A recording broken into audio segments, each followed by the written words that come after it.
Everybody, we're sticking around. So watching this again reminded me of my like first note on our pre-screening spreadsheet, which was just like nonstop thrill ride, which I feel like this film is so dense, and like knowing that you all worked on it for 5 years makes a lot of sense, I think. So I'm just curious to like hear about maybe your process of approaching like shooting all of this, like getting to know the town, capturing it, and then like how you put it together. It was a pretty intuitive process. This is our first feature film. So we just went into it and we're pretty much following anything that was of interest to us. Our characters didn't really emerge until maybe halfway through the filming process. So we knew we wanted to focus a lot on the community. So we were making sure to film, in the church and film these various community events. But otherwise, we were sort of just asking people what happens in this town, and if it sounded interesting to us, we made sure to show up. In most cases, the characters that ended up in the film were just the ones that were open to letting us be in their life. It wasn't like, I mean, there were characters that we encountered throughout town that we really liked that were like, no thanks. And the girl in the beginning who says, when someone farts in Trona, everybody knows. I wanted to film with her so bad. And she seemed down. And then the next time I saw her, she looked at the camera and she said, ew. And she rolled her eyes. And I was like, all right, I guess this isn't happening.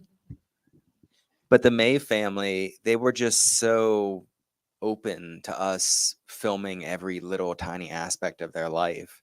They didn't think it was strange or feel uncomfortable with us, like, sitting on their carpet in their bedroom, just filming them do their thing. And so yeah, they told us they always thought they were going to be movie stars since they were kids. Yeah. So yeah, it was pretty omnibus at first. It was just, we were like, all right, this place is interesting to us. Let's see what it's like to live here. What is the story? What are these, it was kind of the setting that drew us to the film more than anything. I'd asked you both about this earlier, but maybe for everyone. So like, how did you sort of come to this subject or to this location and like get so engaged with it? Yeah, we just drove through. We were heading back from Death Valley to LA, and we drove through Trona after miles and miles of going through nothingness in the desert. And it was sunset, and there's this church that actually didn't make it into the film, but it's this giant triangular concrete church with this huge cross jutting into the sky. And it was just beautiful. And we saw the plants in the background, but then we saw all of the abandoned structures strewn about, and we were very intrigued. And we got out and took some pictures, but we were honestly kind of scared. And we were like, get back in the car, lock the doors. And we kind of sped away, but it stuck with us. And it was the kind of place that was like, who lives here? What is life like in this town? And 5 years later, here we are. People always talk about the magic of or the power of filmmaking, and there's a certain aspect of the power of filmmaking, which is the viewer getting a different perspective of something because of the film. But the journey of making this film to us as individuals and the people in town who we encountered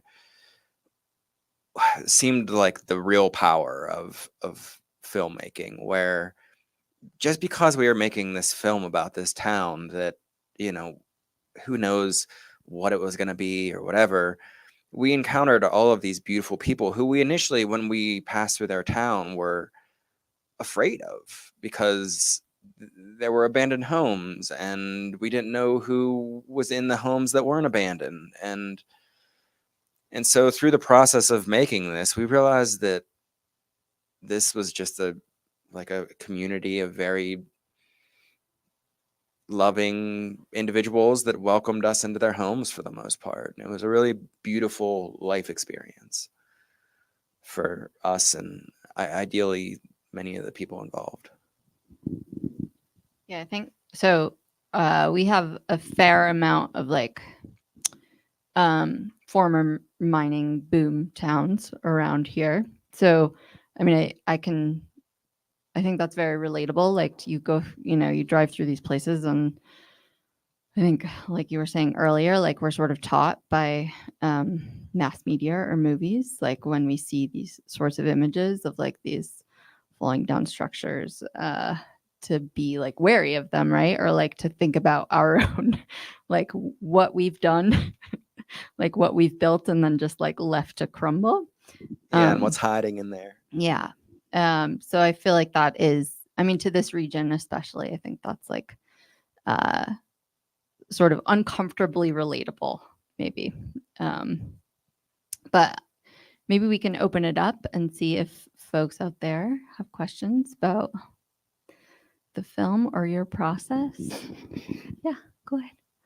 Curious how you inserted yourself into the town. You're filmmakers and you're not from there. Did you rent a house? Did you come and go? Were you there all 5 years? And the second part is I'm curious about the May family and where they ended up and where they are now. Can I answer the first part and you answer the second? Sure.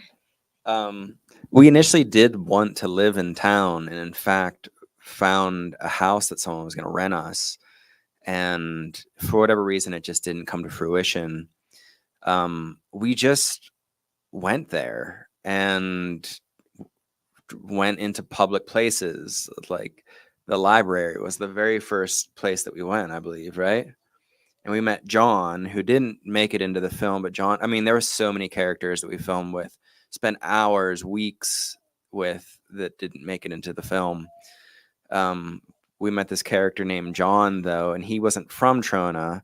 He was a transplant to Trona and didn't think very highly of it. And he was the very first person that we explained, we might want to make a film about this town. And he was like, oh, it's going to be a horror film.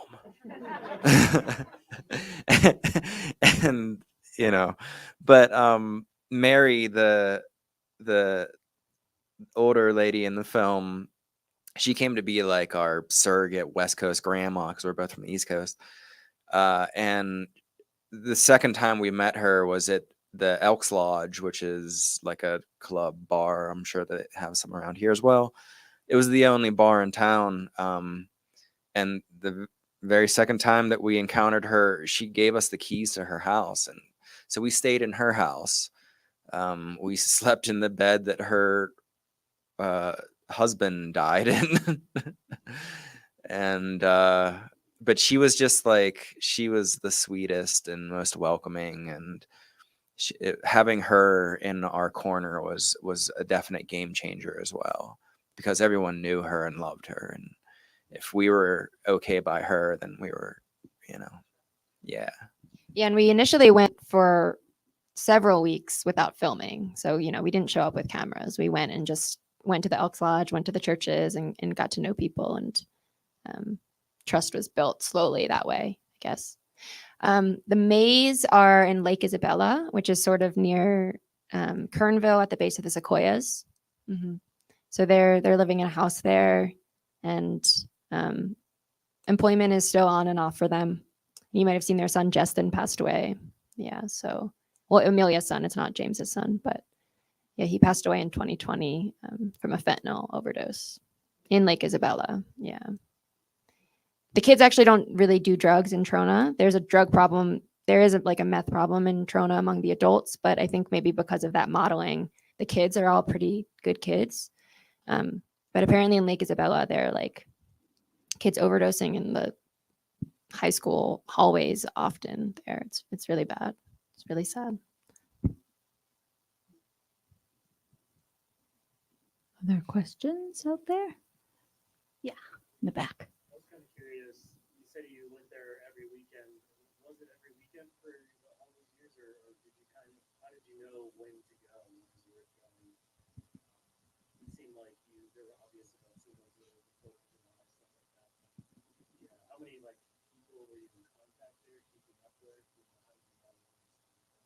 Yeah, we were going pretty much every weekend for the first year and a half, I would say. As time went on and we were getting a little more narrow with our focus, we were able to be a little more discriminating with how we spent our time out there. Um, there's some Trona Facebook groups that I was scouring. So the Trona newsletter and Trona neighborhood watch or something, they had this newsletter and they were posting about all of the community events. So I was like checking that every week and then talking to various people in the community. Like the Mays were telling us we have a birthday coming up, or we have a church event, a potluck coming up. So we would make sure to be there for that.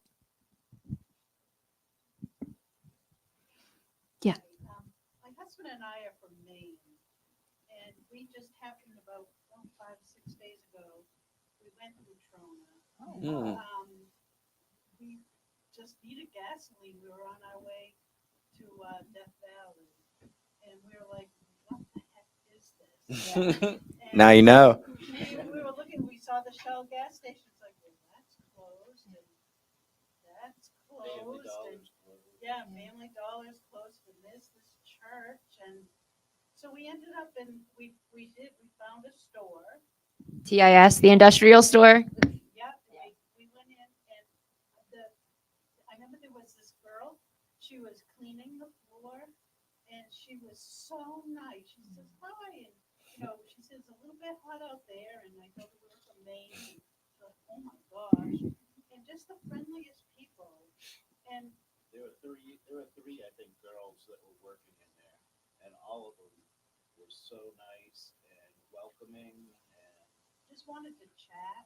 and all around it, everything's falling down Yeah. around them. I'm a teacher, and I started one late night. I couldn't sleep. I looked up Trona. I'm like, what? Well, we saw the school and the tornadoes, and I thought, well, I have a school here. Like, who goes to school here? And I started looking it up, and what they're trying to do for the kids, and I saw this teacher that had gowns, and the kids could come and get gowns and set up like a tea for them and everything. And what's going to happen to this town? I mean, is it? Do you guys think the town is going to die, or will it? I think we have different opinions.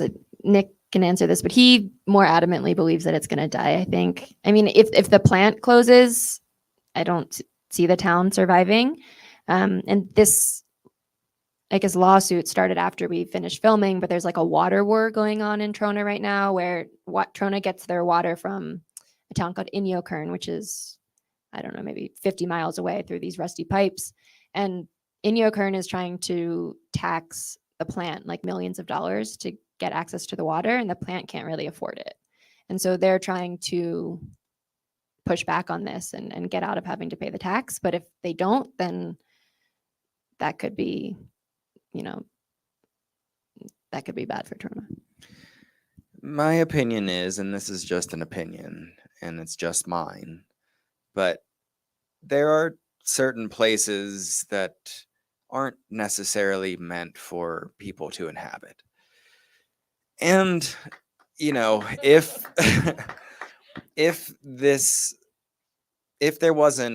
wasn't a company mining town, which is how it started, to the point where the theater was owned by the company, they got paid in company script, they had bowling alleys, like everything in the town was once owned by the company. The whole town exists because of the mining there. If that wasn't the case, no one would live there. It would just be like a valley that you drive through. There would be a road, maybe a gas station, maybe a rest stop, but no one would live there. And as the company, and this was difficult to portray in the film. When we initially started making this film, we kind of made an agreement that we did not keep with ourselves, that if we couldn't get into the plant, we weren't going to make the film. And we could not get into the plant. They would not allow us in there with cameras.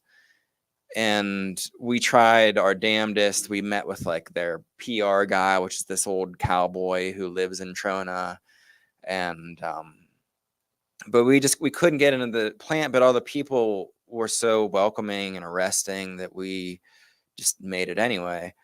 But the plant was once owned and operated in Trona since the 70s. We talk about this a little bit at the very beginning of the film, but it's been bought out over and over and over. I think that it's like a conglomerate out of South India that owns the plant now.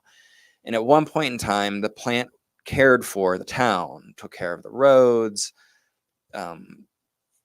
They had like a community pool that they took care of. There's a golf course out there, and it was all taken care of by the plant. And the plant does none of that now. The roads are falling apart. Everything's falling apart. And it's in like the ass crack of San Bernardino County, except for the community. But even the community, you know, at the end of the day, like they can't get out and pave the roads, you know? So I don't feel super optimistic about it being around for too many more decades. They mine mineral salts there. So borax, potash, it goes into making like fertilizer and glass. You might have something in your house that originated in Trona.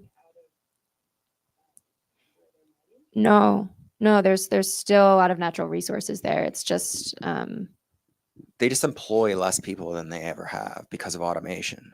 And then this water war situation could be a death sentence. Yeah. So there's a dry lake there, and they pump this brine out of the dry lake and process it into lots of different things, detergents, stuff that goes in asphalt.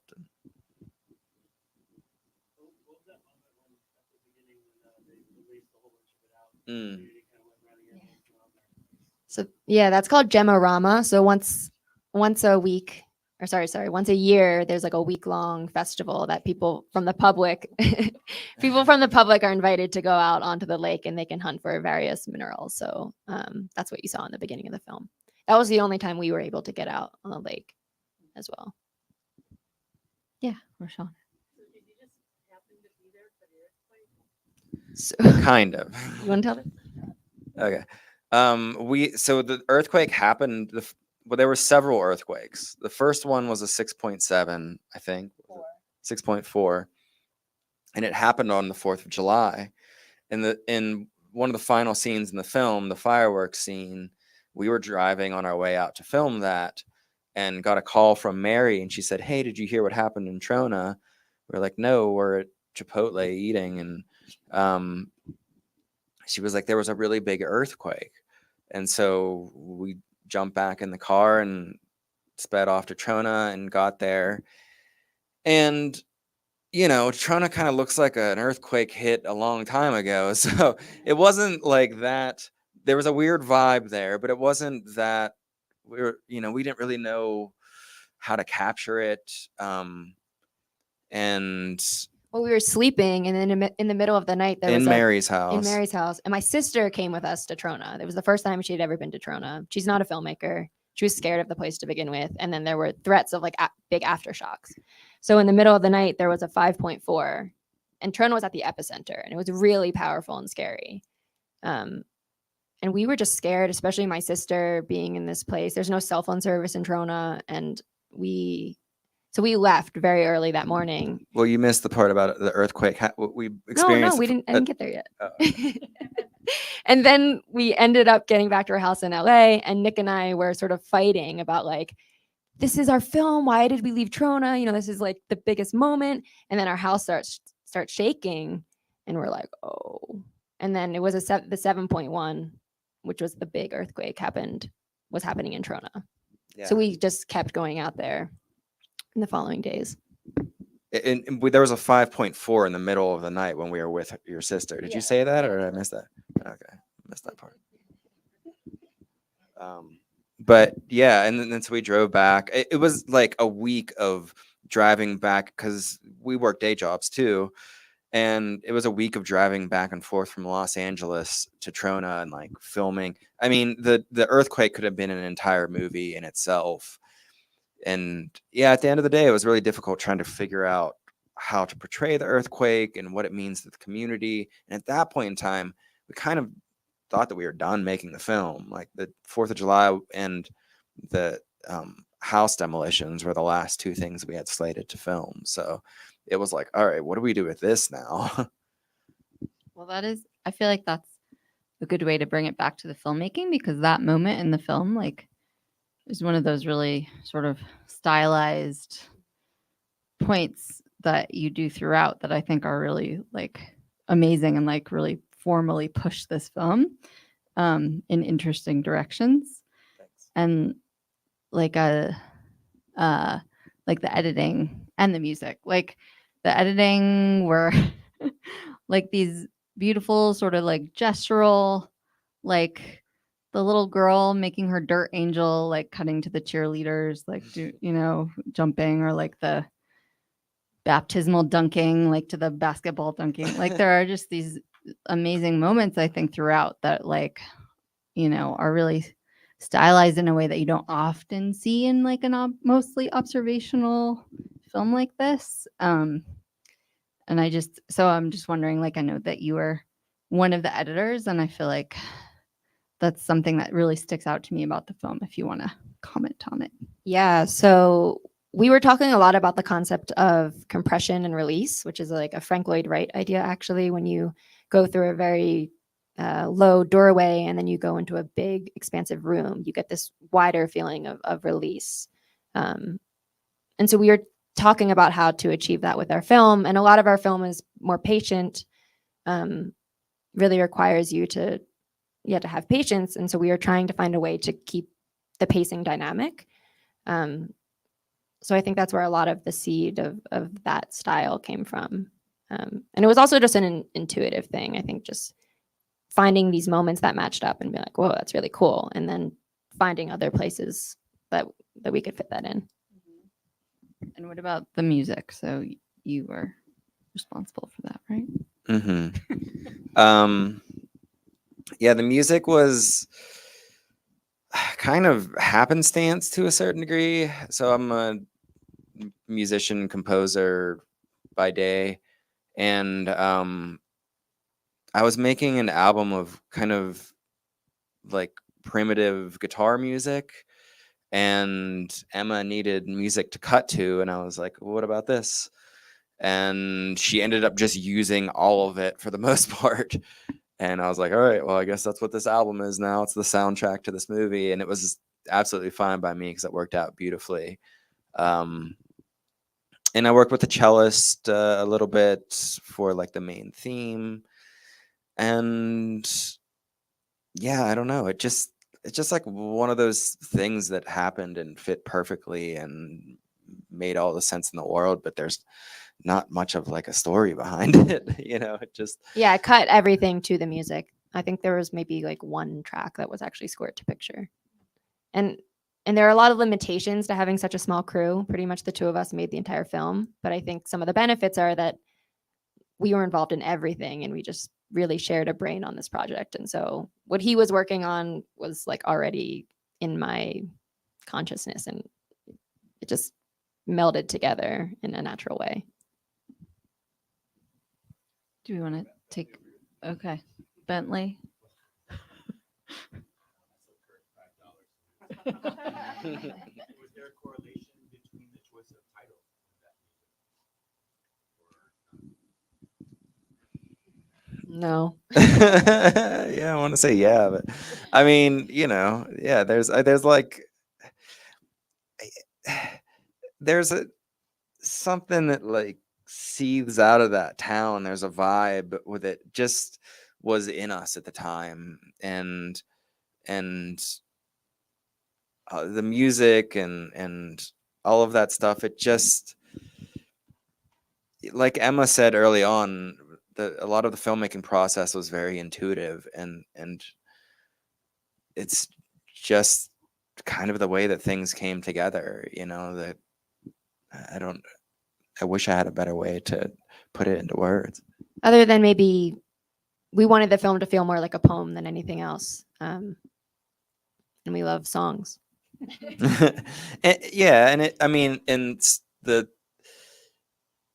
it's a dry lake that is their whole thing is mineral salts, and the reason why this place exists is because of these mineral salts, and this is kind of like the culmination of all of that. These lives that exist there now because back in 1910, John Searles, started mining salt out of there and making chemicals with it, and you know. I think it's interesting that you said you wanted to create like a poem because it was like I think what you did so well was capture how the concept of town is community of people, right? And yet at the same time, I'm interested in what was excluded because we know that there's there's no community that exists without like tension and infighting, and yet we didn't really see any of that. Yeah. So, and I'm not, and I love the, the effect of leaving that all out. Yeah. But I'm wondering if you could speak into what was excluded, what were the difficult choices that you had to make in terms of what you chose to emphasize and what you chose to exclude. Yeah, there was a lot that we excluded. I think the characters I think the characters that we chose were more middle of the road in Trona. So there were, there's plenty of people in Trona who have more steady employment and they work for the plant. And there's plenty of people in Trona who are hardcore meth addicts. Two of which we filmed with pretty closely, Bill and Sandy. You might remember them from the circus. They had like the hearts painted on their face. They're incredible human beings. But we just felt like as we were working in the edit, they were a little too stereotypical for what you might expect from a town like this. And we were wanting to add more complexity and dimension to the town. And in terms of the people who had more steady employment, they just were a little bit more closed to us, a little bit more protective of their image and less representative of potentially where the town is headed as well. Yeah.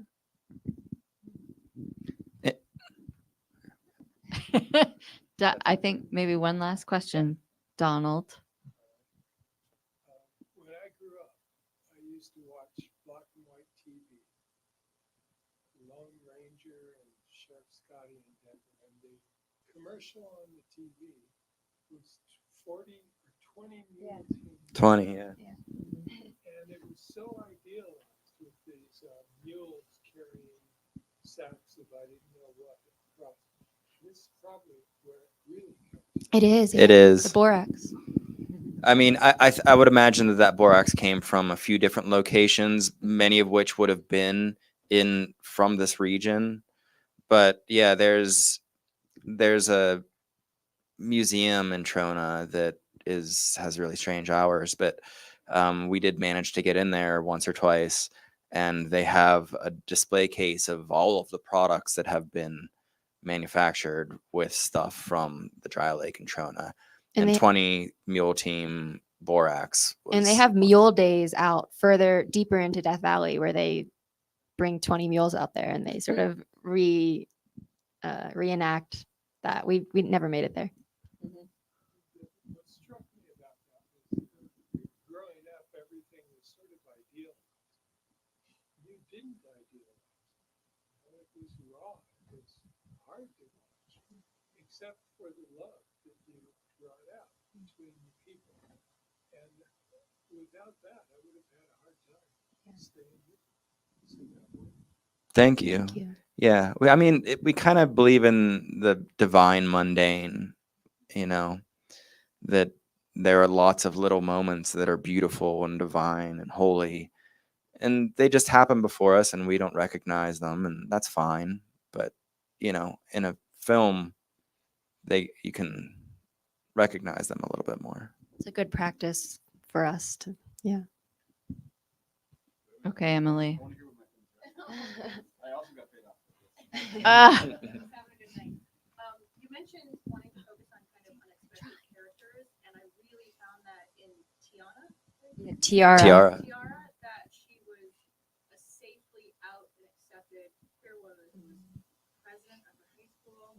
So I wanted to see if that was really, if what you saw was what you got as far as that, and if you have an update. Yeah, that's Tiara. She's really well loved in Trona by her peers, and that was something that we really appreciated about Trona across the spectrum, is that maybe going to a town like this where a lot of people that live there are more conservative. There's like a trans person who goes to school there and has a bunch of friends and is very accepted. So Trona was continually surprising us, and Tiara, we were like, yeah, she's powerful and she's different and she stands out here without being ostracized. Yeah, like who's gonna fuck with Tiara? You know. Okay, Emily, close it up. Okay, 3-part question for the last. What? Really quick. One, have the people in Trona seen the film? 2, was the edit that we saw consecutive to what you shot, or was it nonlinear? 3, the insertion of the what we need is more magic, and then the sort of circus footage. And was that your voice, or was that something coming through Trona? Well, that was the circus announcer's voice saying that. Right I after think the she- earthquake, they have this talk about that they need a grocery store for lettuce. Yeah. And then the next thing we hear is we need more magic. That was our voice. I mean, like the physical voice that you were hearing was the circus announcer, but yeah. That was sort of our creative. We really loved the circus scene. We didn't quite know how to position it, and then we thought, oh, maybe magic is the answer here. A little moment of magic realism or something. And also when like in a town that's struggling like this, to have something so weird and cool and magical like a circus come through. Exciting for them. Yeah, it's really easy. It would have been really easy in it to make this just a straight poverty porn, like look at how this town is falling apart. So we really wanted to inject as much joy as we could without it coming off like a brochure for Trona, you know. So And yeah, Trona, that was our first screening. We had a screening in Trona back in March. We rented a big like blow up projector screen and we showed it on the football field there. And it was great. And the people that are closest to us loved the film. To be honest, we've heard some mixed reviews from other people in town. I think it's hard for them to see the reality and this lens of their town. And a lot of people in town don't like the maze. They're kind of controversial figures in town. I think because of their ex-drug addiction and stints in prison. So, Amelia is also really outspoken on Facebook. So I think people in the upper classes of Trona didn't want the maze to be representing their town. And so something for us as first-time filmmakers are trying to make sense of that too, of how do we represent a place and make sense of like, you can't make everyone happy all the time. Who are you loyal to? Where does loyalty lie? And what was the second question? I forget. What was the second question? Order of which Oh. the edit was. It was not chronological. Yeah. We tried to play it as if it was, but yeah, we played around with the timeline a little bit to help make a more coherent story. And that being said, like what you're witnessing in the film is the truth, but we had to shuffle some things around to have it make sense. And Yeah, sometimes you have to lie to tell the truth. yeah, A truth. a truth. A truth. Yes. Thank you. A Well truth. put. Yeah. Okay. I think we should call it a night so that we can eat a few more snacks before we get kicked out of the dairy. But I just want to say that tomorrow morning at 10 a.m., Nick and Emma are also participating in the conversation with a bunch of other festival artists. So please, and this conversation will focus on like ecology and environmental issues in various projects that you can see in the festival. So please come listen or tune in. We'll be streaming it live, I believe, hopefully, if that works, man. But and then we also have a great day of documentary blocks. And so the conversation's at 10 a.m. Then the first program is at 1 p.m. We have none of the filmmakers are live in person for that, but we are going to have one of the filmmakers and two of his co-creators / protagonists from Kenya join us virtually to talk about the film afterwards. So please join us. Thank you all so much again for coming, and I hope we see you all again. Thank you. Thank you. Thank you all. Oh.